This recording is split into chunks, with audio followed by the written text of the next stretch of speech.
नमस्कार, स्वागत है आप सभी का एसएमसी क्लासेस में। एसएमसी क्लासेस की इस सेशन में हम बात करेंगे 101 मल्टीपल चॉइस क्वेश्चंस इकोनॉमिक्स के। चलिए शुरुआत करते हैं सबसे पहले प्रश्न से। सबसे पहला प्रश्न है Asian drama an inquiry into the poverty of nations. Asian drama पुस्तक के लेखक कौन हैं? इसके लेखक हैं गुन्नार मिर्डल।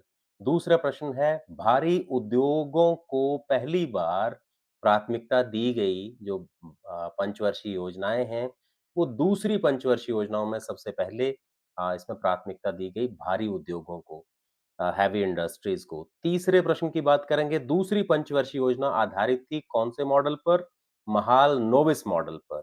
क्वेश्चन नंबर 4 की बात करेंगे, केंद्र और राज्यों के बीच में जो फाइनेंशियल रिसोर्सेज हैं, संसाधन हैं, वित्तीय संसाधन, उनका आवंटन किसके द्वारा किया जाता है? फाइनेंस कमीशन या वित्त आयोग के द्वारा।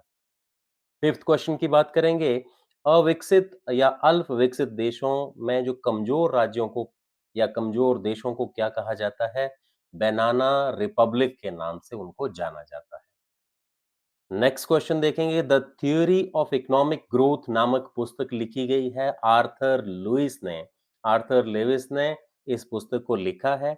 सांकेतिक योजना जो है, जिसको हम इंडिकेटिव प्लानिंग कहते हैं, वो किसके लिए, कौन सी इकोनॉमी के लिए ज्यादा उपयुक्त होती है? मिक्स्ड इकोनॉमी के लिए, मिश्रित अर्थव्यवस्था के लिए जो इंडिकेटिव जो प्लानिंग है वो ज्यादा अप्रोप्रिएट मानी जाती है। क्वेश्चन नंबर 8 देखेंगे, प्लान्ड इकोनॉमी फॉर इंडिया पुस्तक के लेखक कौन है? एम विश्वेश्वरैया। एम विश्वेश्वरैया ने प्लान्ड इकोनॉमी फॉर इंडिया नामक पुस्तक लिखी है। क्वेश्चन नंबर 9 में देखेंगे, रोलिंग प्लान जो कंसेप्ट है वो किसके द्वारा सुझाया गया? वो सुझाया गया किसके? गुन्नार मिर्डल के द्वारा। दरअसल रोलिंग प्लान में हर वर्ष क्या किया जाता है? प्लानिंग को के जो आउटकम्स हैं, उनको असेस किया जाता है और अगले सालों के लिए उस हिसाब से प्लानिंग को मॉडिफाई भी किया जाता है। क्वेश्चन नंबर 10 देखेंगे, हिंदू जो विकास का जो हिंदू समृद्धि दर है, वो संकल्पना किसने दी? वो कंसेप्ट दिया प्रोफेसर राज कृष्णन ने और ये राष्ट्रीय आय से रिलेटेड है। क्वेश्चन नंबर 11 देखेंगे, बनाना रिपब्लिक जो एक्सपोर्ट करते हैं वो ज्यादातर एग्रीकल्चरल जो प्रोडक्ट हैं, कृषि उत्पाद हैं, उनको एक्सपोर्ट करते हैं, उनका निर्यात करते हैं जो अल्प विकसित देश हैं। जबकि क्वेश्चन नंबर 12 में देखेंगे कि गरीबी के अगेंस्ट जो एक तरह से कार्यक्रम चलाए गए, प्रोग्राम चलाए गए, वो किस योजना के बाद या किस योजना के दौरान उसको इसका प्लानिंग का हिस्सा बनाया गया? वो पांचवी पंचवर्षीय योजना।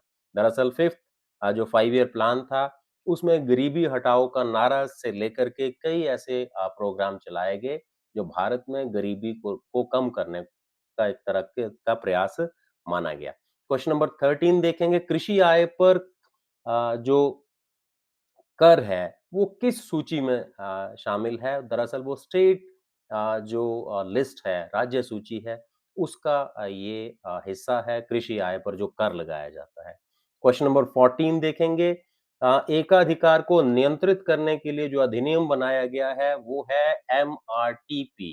एमआर एमआरटीपी है monopolistic and restrictive trade practices जो एक्ट है, वो 1969 में बनाया गया और 1970 में इसे इम्प्लीमेंट किया गया। क्वेश्चन नंबर 15 की बात करेंगे, आर्थिक विकास के लिए प्रोफेसर शुम्पीटर ने किसे ज्यादा महत्व दिया? उन्होंने दिया नवाचार को, इनोवेशन को या नव प्रवर्तन को ज्यादा इंपॉर्टेंट माना। नेक्स्ट क्वेश्चन देखेंगे, भारतीय नियोजन तंत्र की आलोचना किसके द्वारा की गई? जगदीश भगवती ने इंडियन जो प्लानिंग मैकेनिज्म था उसको क्रिटिसाइज किया। भारत किसका सदस्य है? आईएमएफ, एशियन डेवलपमेंट बैंक और विश्व बैंक, इन सभी का सदस्य जो भारत इस वक्त है। आर्थर जो डंकल थे, उन्होंने किसका नेतृत्व किया? उन्होंने नेतृत्व किया गैट का। GATT General Agreement on Tariffs and Trades जो है, उन्होंने 1986 में जब गैट का जो आखिरी दौर था जिसमें वो डब्ल्यूटीओ में बाद में 1995 में कन्वर्ट हुआ, तो आर्थर डंकल ने उसका उसको लीड किया। क्वेश्चन नंबर 19 की बात करेंगे, बहुपक्षीय जो व्यापार वार्ताओं के का जो उरुग्वे राउंड था, वो कब स्टार्ट हुआ? 1986 में स्टार्ट हुआ, जबकि एसडीआर जो है, स्पेशल ड्राइंग राइट्स है, विशेष आहरण अधिकार, उस योजना का की शुरुआत हुई 1969 में। यूरोपीय संघ की जो मुद्रा है, वो है यूरो, जबकि बुनियादी ढांचे के लिए जो विकास के लिए जो वित्त प्रदान करने का काम है, वो वर्ल्ड बैंक का है, विश्व बैंक बैंक का। और एसडीआर जो सदस्य देशों को जारी की जाती है, आवंटित की जाती है, वो उनके आईएमएफ में जो सदस्यता है, कोटा है, उस कोटे के आधार पर उनको जो स्पेशल ड्राइंग राइट्स के अनुरूप उनको क्या किया जाता है, आवंटन उसका किया जाता है। क्वेश्चन नंबर 24 देखेंगे, इंटरनेशनल जो डेवलपमेंट एसोसिएशन है, अंतर्राष्ट्रीय विकास संघ, ये आईबीआरडी द्वारा प्रशासित किया जाता है और ये विश्व बैंक का जो ग्रुप है उसी का हिस्सा है। क्वेश्चन नंबर 25 देखेंगे, आईएमएफ का मुख्यालय जो है वॉशिंगटन डीसी में है। अंतर्राष्ट्रीय वित्त निगम आईएफसी की स्थापना हुई थी 1956 में, जबकि एशियन डेवलपमेंट जो बैंक है उसका मुख्यालय मनीला में है। और गैट अ, अस्तित्व में आया, जो कि general Agreement on Tariffs and trade है, वो 1948 में एस्टैब्लिश हुआ। क्वेश्चन नंबर 29 देखेंगे, अल्प विकसित जो देश हैं उनको सॉफ्ट लोन प्रदान किया जाता है किसके द्वारा? आईडीए द्वारा। इंटरनेशनल डेवलपमेंट जो एसोसिएशन है, जो कि एक वर्ल्ड बैंक का पार्ट है, वो सॉफ्ट ले लोन मतलब बहुत ही सस्ती दरों पर या कई बार ज़ीरो रेट ऑफ इंटरेस्ट पर भी अल्प विकसित देशों को विकास के लिए लोन या ऋण जो है वो प्रदान करता है। क्वेश्चन नंबर 30 देखेंगे, अल्प विकसित जो देश हैं, उनको क्या कहा जाता है? उनको कहा जाता है तीसरी दुनिया के देश, जबकि डेवलप्ड कंट्रीज़ को पहली दुनिया के, और जो समाजवादी पैटर्न पर जो इकोनॉमीज़ हैं पूरे वर्ल्ड में, उनको दूसरी दुनिया के देश कहा जाता है। द एक्यूमुलेशन ऑफ कैपिटल पुस्तक लिखी है जे रॉबिन्सन ने। चॉइस ऑफ टेक्निक्स लिखी है ए के ए सेन ने, अमर्त्य कुमार सेन ने लिखी है। वित्तीय जो द्वैतवाद है सिद्धांत है, वो एच मिंट ने विकसित किया है, प्रस्तुत किया है। और जो डेमोन्स्ट्रेशन इफेक्ट है, प्रदर्शनकारी प्रभाव, जब एक दूसरे को देखा देखी में उपभोग हम बढ़ा देते हैं, अपना कंजम्पशन में वृद्धि कर देते हैं, ये डेवलप किया है डूज़नबरी ने। और प्रदर्शनकारी प्रभाव से उपभोग में वृद्धि देखने को मिलती है। क्वेश्चन नंबर 35 देखेंगे, निम्नलिखित में से कौन-सा मानव पूंजी का हिस्सा है? तो शिक्षा है, प्रशिक्षण और स्वास्थ्य, ये सभी ह्यूमन कैपिटल के मानव पूंजी का के अंतर्गत आते हैं। क्वेश्चन नंबर 36 देखेंगे, एक्सपेंडिचर पर कर लगाने की बात की है एन कार्डोर ने, जबकि ए के सेन के अनुसार भारत में अकाल का कारण क्या था? वो था भारत में फूड या जो अनाज है उसकी कमी नहीं थी, लेकिन उसके उचित डिस्ट्रीब्यूशन का जो प्रॉपर मैकेनिज्म था वो नहीं था, मतलब उचित वितरण तंत्र की कमी के कारण भारत में अकाल या फिर जो मौतें हुई, भूखमरी, वो सब देखने को मिला। एफ्लुएंट सोसाइटी लिख एक पुस्तक है, वो लिखी है जेके गैल्ब्रेथ ने। और एफ्लुएंट सोसाइटी का जो मेन विशेषता क्या है, कैरेक्टरिस्टिक्स क्या है? ये अत्यधिक जो औद्योगिकृत या विकसित जो देश हैं, उनको एफ्लुएंट सोसाइटी माना जाता है, कहा जाता है। जबकि अल्प विकसित देशों में कैसी समस्या देखने को मिलती है? वो मिलती है इफेक्टिव सप्लाई की या प्रभावी आपूर्ति की as compared to effective demand.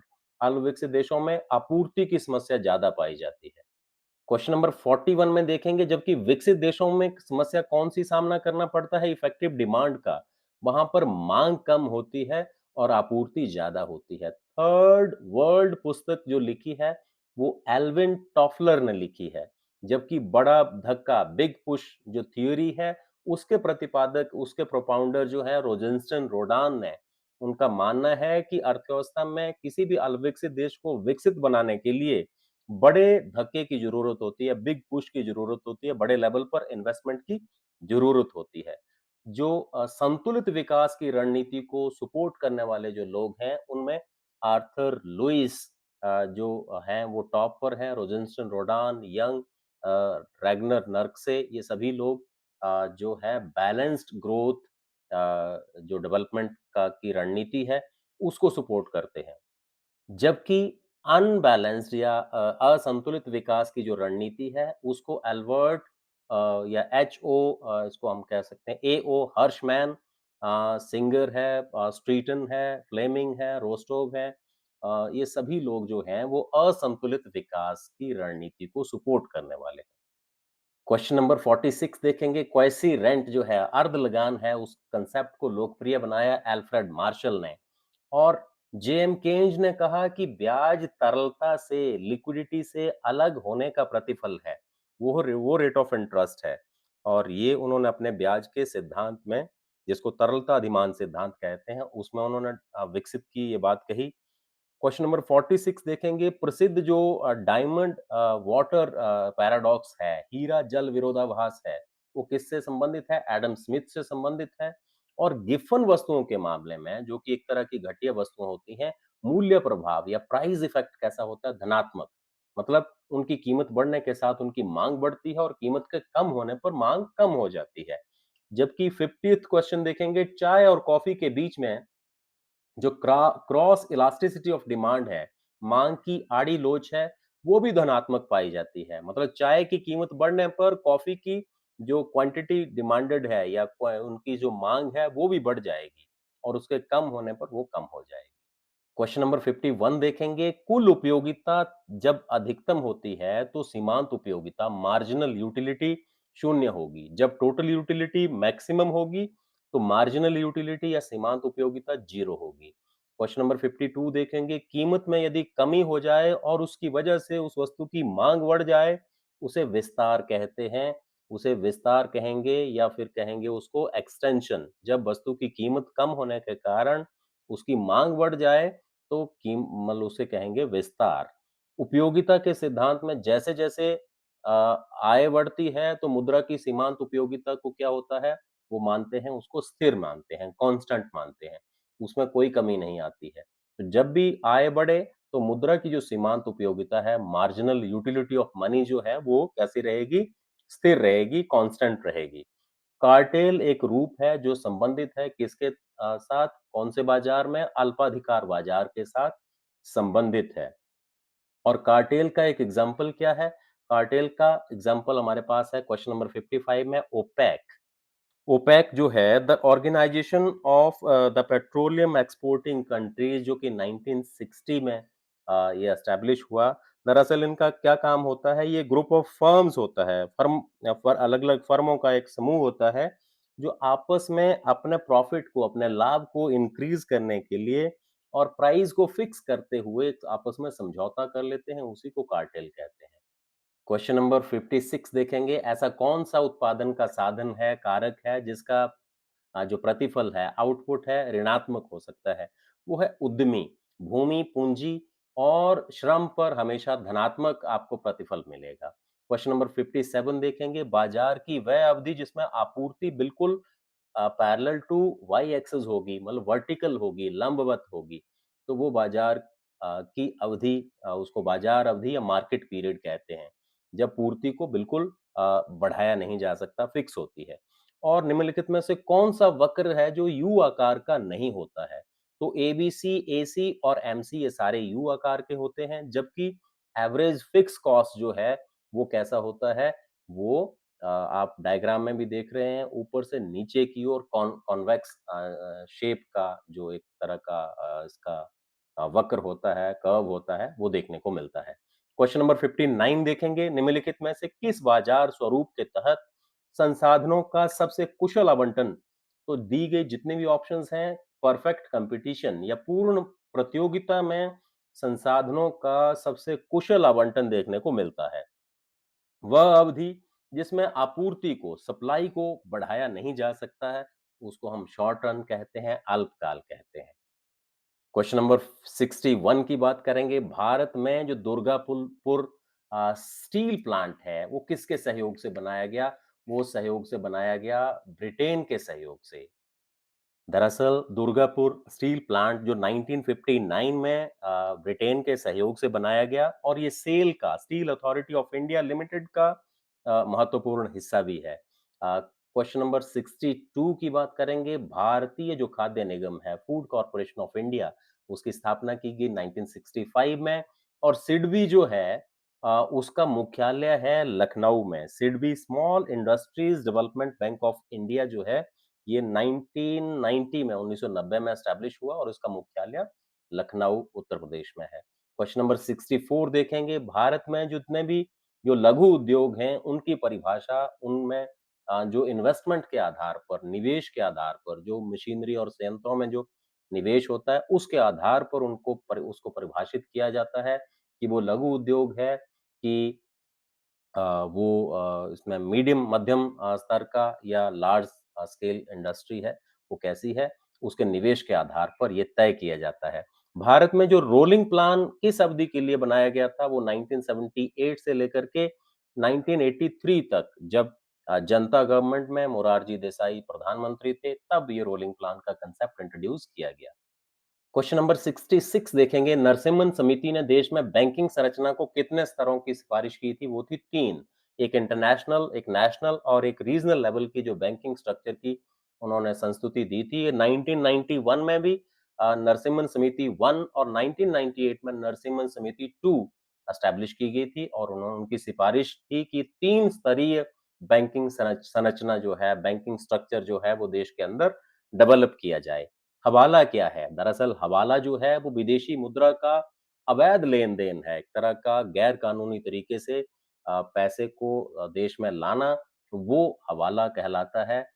और आर्थिक नियोजन जो है वो समवर्ती सूची में केंद्र भी कानून बना सकता है और राज्य भी कानून बना सकता है। तो इकोनॉमिक प्लानिंग में केंद्र और राज्य दोनों काम कर सकते हैं, मतलब इसको समवर्ती सूची में या कंकरेंट लिस्ट का ये हिस्सा है, इकोनॉमिक प्लानिंग जो है। सेल सेल जो है, steel authority of India limited जो है, उसकी स्थापना कब की गई? 1974 में। क्वेश्चन नंबर 70 देखेंगे, निम्नलिखित में से कौन सा भारतीय पूंजी बाजार का हिस्सा नहीं है?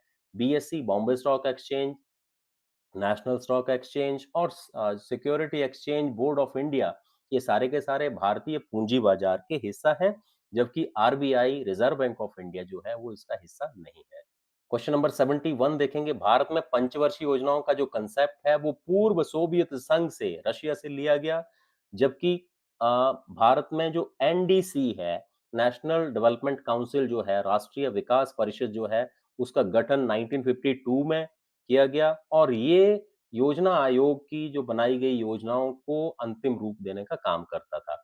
भारत में दूसरी जो औद्योगिक नीति उसकी घोषणा की गई 1956 में, जबकि पहली जो औद्योगिक नीति थी उसकी घोषणा की गई थी 1948 में। क्वेश्चन नंबर 74 देखेंगे, इंपीरियल बैंक ऑफ इंडिया का नाम SBI, state bank of India, बदलकर रख दिया गया 1955 में। किस वर्ष? 1955 में। क्वेश्चन नंबर 75 देखेंगे, निम्नलिखित में से कौन सा अल्पाधिकार बाजार की ओलिगोपोली मार्केट की विशेषता है? वो है इंटरडिपेंडेंस। फर्मों का आपस में जो परस्पर निर्भरता है, वो अल्पाधिकार बाजार की खास विशेषता है, खास पहचान है। क्वेश्चन नंबर 76 देखेंगे, निम्नलिखित में से कौन सा कार्यक्रम रोजगार के लिए तकनीकी कौशल में ग्रामीण जो युवाओं को प्रशिक्षित करने का काम करता है? वो है TRYSEM, training of to rural youth for self employment, 1979 में ये एस्टैब्लिश किया गया। क्वेश्चन नंबर 77 देखेंगे, सार्वजनिक उपक्रमों के लिए विनिवेश आयोग की स्थापना की गई 1996 में। और जीएनपी और जीडीपी में जो अंतर है, सकल राष्ट्रीय उत्पाद और सकल घरेलू उत्पाद में, वो विदेशों से जब शुद्ध कारक आय है, जो आयात निर्यात का जो डिफरेंस आता है, उसी आधार पर इनका अंतर किया जा सकता है जीएनपी और जीडीपी में। चौथी पंचवर्षीय योजना जो है, उसका जो कार्यकाल रहा, उसका जो समय अवधि रही, वो 1969 से लेकर के 1974 तक रही। और एसडीआर जो है, स्पेशल ड्राइंग राइट्स जो हैं, विशेष आहरण अधिकार जो हैं, वो आईएमएफ, इंटरनेशनल मॉनेटरी फंड या अंतर्राष्ट्रीय मुद्रा कोष से उसका संबंध है, जुड़ा हुआ है। क्वेश्चन नंबर 81 देखेंगे, नाबार्ड की स्थापना कौन-सी समिति के सिफारिश पे हुई थी? वो शिवरामन कमेटी थी। 1982 में उसकी शिवरामन कमेटी की सिफारिशों के आधार पर नाबार्ड को क्या किया गया? उसकी स्थापना की गई। क्वेश्चन नंबर 82 देखेंगे, भारत में दूसरी पंचवर्षीय योजना में जो निवेश का जो पैटर्न था, इन्वेस्टमेंट का जो पैटर्न था, उसका निर्धारण किसने किया? वो योजना किसने बनाई? पीसी महालनोबिस ने। क्वेश्चन नंबर 83 देखेंगे, यदि सरकार द्वारा जो दिया जाने वाला जो ब्याज है, उसको प्राथमिक घाटे में जोड़ दिया जाए, तो क्या बनता है हमारे पास राजकोषीय घाटा और राजकोषीय घाटे में से उस ब्याज को निकाल दिया जाए, दिए गए ब्याज को, तो हमारे पास प्राइमरी डेफिसिट बचता है। तो इन दोनों को जोड़ करके फिजिकल डेफिसिट या राजकोषीय घाटा बन जाता है। क्वेश्चन नंबर 84 देखेंगे, the general theory of employment interest and money, इस फेमस पुस्तक जो 1936 में पब्लिश हुई, इसके लेखक हैं जेएम केन्ज। क्वेश्चन नंबर 85 देखेंगे, भारत में पहली बार इनपुट आउटपुट मॉडल कौन सी योजना में उसकी शुरुआत हुई? वो फिफ्थ 5 ईयर प्लान, पांचवी पंचवर्षीय योजना में। क्वेश्चन नंबर 86 देखेंगे, भारत सरकार के लिए राष्ट्रीय आय के जो आंकड़े और वो सारा संकलन कौन तैयार करता है? सीएसओ, सेंट्रल स्टैटिस्टिकल ऑर्गेनाइजेशन जो है वो ये काम करती है। क्वेश्चन नंबर 87 देखेंगे, भारत में बचत का जो मेन सोर्स है वो कौन सा है? वो है डोमेस्टिक, जो हमारा घरेलू क्षेत्र है, डोमेस्टिक सेक्टर जो है, वो सबसे मेन सोर्स है सेविंग का। क्वेश्चन नंबर 88 देखेंगे, कृषि उत्पादों का न्यूनतम समर्थन मूल्य कौन तय करता है भारत में? कृषि लागत और मूल्य आयोग, कृषि लागत और मूल्य आयोग, जिसकी स्थापना 1985 में हुई थी।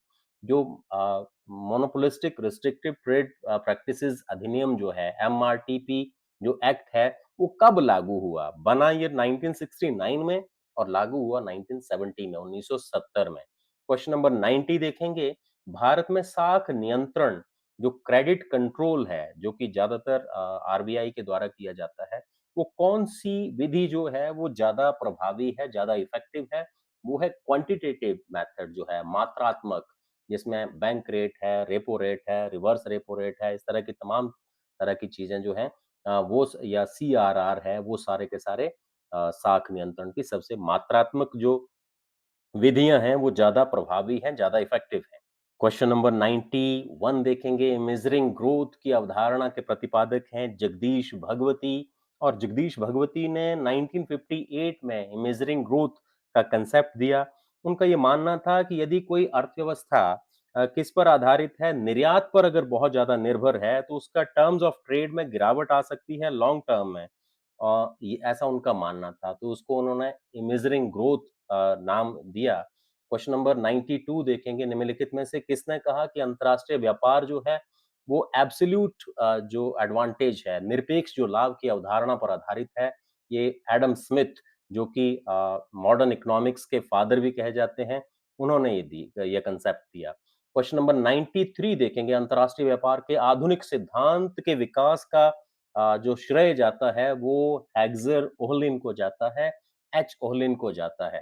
क्वेश्चन नंबर 94 देखेंगे, किसने कहा कि अंतर्राष्ट्रीय व्यापार जो है विकास का इंजन है? वो हैवर्लर ने कहा। क्वेश्चन नंबर 95 देखेंगे, इनविजिबल ट्रेड जो है, अदृश्य व्यापार जो है, उसमें क्या शामिल होगा? दी गई ऑप्शंस में से, क्योंकि ये सिर्फ सेवाओं को अपने इसमें कंसीडर करता है, तो पर्यटन, टूरिज्म जो है, वो इनविजिबल ट्रेड का पार्ट होगा।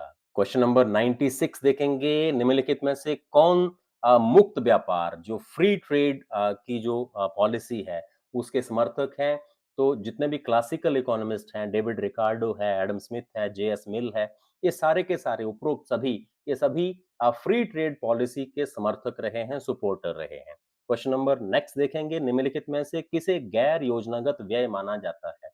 तो ब्याज भुगतान हो, चाहे सुरक्षा जो व्यय है, खर्च है, अनुदान है, सब्सिडीज पे जो खर्च किया जाता है, एडमिनिस्ट्रेटिव एक्सपेंडिचर है, जो प्रशासनात्मक कार्यों में जो व्यय किया जाता है, ये तमाम तरह के जो खर्च हैं, व्यय हैं, गैर योजनागत ही माने जाते हैं।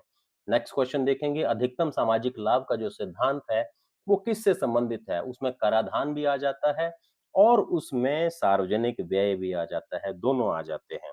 दरअसल प्रोफेसर डाल्टन ने ये माना principle of maximum social advantage के अंतर्गत कि जो मार्जिनल सोशल सैक्रिफाइस है, सीमांत सामाजिक जो त्याग है, वो सीमांत सामाजिक लाभ के बराबर होगा, वहाँ पर मैक अधिकतम सामाजिक लाभ देखने को मिलेगा। मतलब जो मार्जिनल सोशल सैक्रिफाइस है, वो मार्जिनल सोशल बेनिफिट जब दोनों बराबर होंगे, तब अधिकतम सामाजिक लाभ देखने को मिलेगा। तो कराधान और सार्वजनिक व्यय दोनों इसके अंतर्गत आ जाते हैं। क्वेश्चन नंबर 99 देखेंगे, इसमें एशियाई जो विकास बैंक है जो एशियन डेवलपमेंट बैंक है, उस की स्थापना कब हुई? 1966 में, 1966 में हुई। और क्वेश्चन नंबर 100 देखेंगे कि किसने कहा कि एक देश गरीब है क्योंकि वह गरीब है? ये रैगनर नर्कसे ने कहा कि एक देश गरीब है क्योंकि वह गरीब है, क्योंकि उसके पास ऐसे रिसोर्सेज़ नहीं होते कि वो निवेश या बाकी कारणों से उस गरीबी के दुष्चक्र को तोड़ पाए। तो ऐसा प्रोफेसर जो रैगनर नर्कसे हैं, उन्होंने कहा। क्वेश्चन नंबर 101 101 क्या कहता है निम्नलिखित में से किस राज्य की प्रति व्यक्ति आय सर्वाधिक है? भारत के गोवा की जो पर कैपिटा इनकम है वो सबसे अधिक है, सबसे ज़्यादा है। आई होप कि आपको ये प्रेज़ेंटेशन और ये कलेक्शन पसंद आया होगा। थैंक्स फॉर वॉचिंग अ, अगर आपको ये प्रेज़ेंटेशन पसंद आया होगा तो please like and subscribe. Thank you very much.